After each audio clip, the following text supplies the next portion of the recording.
Like, I love them all so much. I'm like, thank you guys, because you took a chance on a song from this show that I wrote. Like, it's crazy. So I'm very grateful to them. They changed the game for me for sure.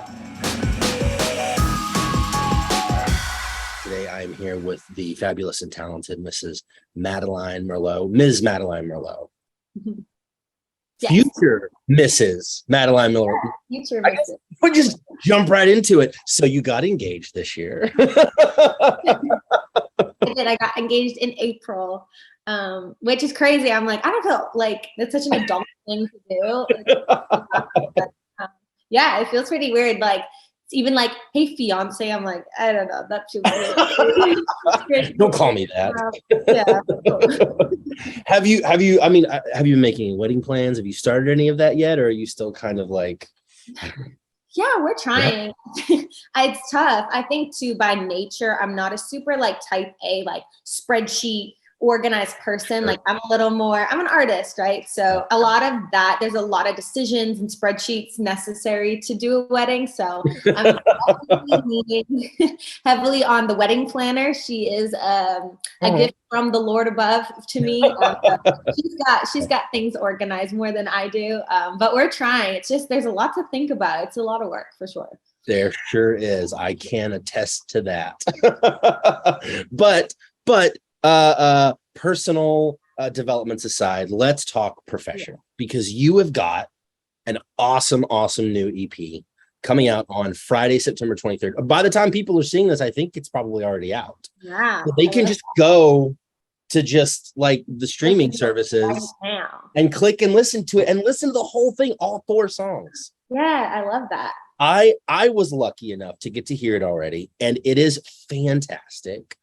And the lead song, the first song, Slide, which you co-wrote with Sam Hunt and Zach Crowell and Jerry Flowers. Those 3 guys have been writing together for like years. Yeah, they have. So what was it like for you kind of coming in and like adding into that sort of established element?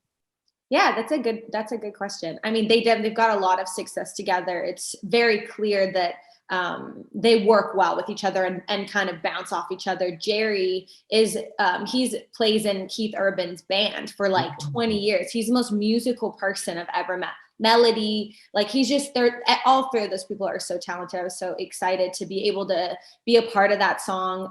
They started it originally and they just kind of had that chorus melody, and I guess felt like it maybe Sam didn't really feel like maybe it wasn't for him. Zach said something about it feeling like a little feminine, and they thought a female would kind of be better suited. And so I got to kind of jump in and finish the song and, write the hook and do the lyric and all of that stuff. So it was an amazing phone call to get. He was like, do you want to finish the song? I'm like, yeah, like, of course. So I'm really lucky. And it turned out so great. And it was also one of the songs that sometimes songs kind of like fall out of you, and it's like one day, boom, it's done, over. This one, it went through different phases. We went back and rewrote it and changed this and changed that, and continually tweaking, and that's kind of their process. So that was me going into Zach's kind of world, and that world is a lot of tweaking involved. So I learned a lot as well from all of those people. That's cool. There's a line in the song that I love so much when you sing Bumpin' Diffie and Nirvana. Yeah. That long, and I'm like, I've never related to anything more. Like that is absolutely 100%, I think, a huge dynamic for I'll say the millennial generation, maybe. I mean, we grew up on Joe Diffie and Alan Jackson and Garth Brooks and Shania Twain, but we also grew up on Nirvana and Pearl Jam, and like, so it's I hearing that, I was like, yes, I feel seen. I love that. I know. I think that's such a testament to, I mean, it's just, I think like at least my friends, the people, and you obviously as well, it's just such an eclectic taste of music. I think it's like a little bit of this, and let's get a little angry over here, and let's put on some like, rap. And like, I think that's the cool thing about maybe this gen. I don't know. It's just like we love to listen to a little bit of everything. And plus those work, I think when writing songs too, you want to choose words that are fun to sing, and Diffie and Nirvana are just You know what I mean? Like you just enjoy it when you're doing it. So those sound so great together. That line is so much a fun. collab, you know, in the future. I'd like to ask another song that's on the album that I love so much is Girl Where He Grew Up. Did I say that right? Yeah. Girl Where He Grew Up. It is, yeah. It's that a tough song is so cool because I feel like we've heard so many other perspectives on that concept in music, in sort of like in country music and in other songs, but hearing it from that perspective, this girl who, well, I'll let you talk about it because it's your song, but I really, really enjoy that song. And I love the way that perspective is written. Thanks so much. I love that you said that. You know, that one's funny. I wrote that with John Knight and Nathan Chapman. Okay. And it was such a great day because we went in and Nathan had this idea called School. And he was like, basically the concept would be like, I'm going to teach you how to love me. I'm going to take you to school. And he's like, it'd be like a fun vibe. And I said, like, as a joke, kind of, the funny thing about that is you teach these boys how to love you, and then you break up, and then they go and use all those skills and like date the next girl, and then you get to watch them be awesome for them. And they both were like, wait, that's so cool. And so it really happened like out of converse, like I just like made a, I don't know, jaded comment back to them, which is so funny. But they were like, I've never heard that perspective. And then it was like everyone's wheels started spinning. And I remember Nathan, who's brilliant, Nathan Chapman, you know, produced Taylor Swift's first record. He is one of the most prolific, you know, writers and producers that we have in Nashville, without a doubt. And I remember him saying, you know, you were the girl where he grew up. And I was like, Nathan, that is so good. That is perfect. And so, I mean, what an idea and a story to sink your teeth into. So it was just a blast to write. I mean, I think that I've certainly been that person. And maybe maybe I've, you know what I mean, been on the other side of it. Who knows? I think gender aside, I think that in a relationship, sometimes someone's the student and sometimes someone's the teacher. And because, you know, you learn a lot with every like love that you have, you know, you learn something. So that one was such a fun song to write because it was just like, again, there was so much like meat on the bones for you to take, and it turned out so good. I'm so proud of that, like as a songwriter, for sure. Well, look, listen, just as a listener and a fan, I think you absolutely should, because it's a fantastic song. I appreciate and I think we have to mention that you know, we're what, couple of years out from your Songland win, like, and what's crazy to me is like you had been working in music, you'd been doing music for years prior to that. You do Songland, knock it out of the park, and now here we are a couple of years later. Like, how has the trajectory been like from that to now, as opposed to maybe beforehand?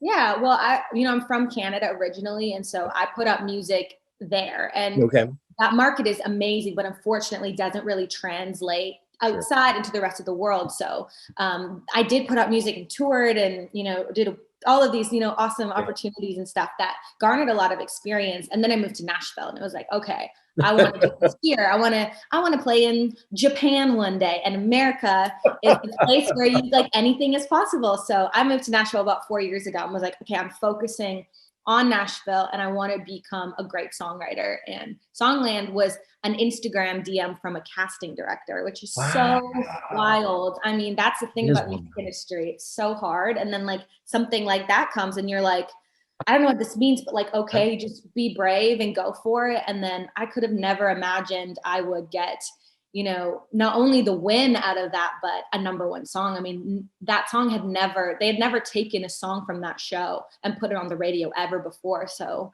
that was never even a possibility. When I went, I was not like, oh, I might get a, #1 out of it. That was never in the scope of reality. So what a wild, amazing thing to happen. It blew the doors open. I got to meet a bunch of record labels and got to write with people I could have only dreamed of getting in the room with. So, I mean, what an incredible random opportunity that really changed my life, truly. So yeah. You're a bit of an anomaly in that way, I guess. Here you come, and then the whole show changes.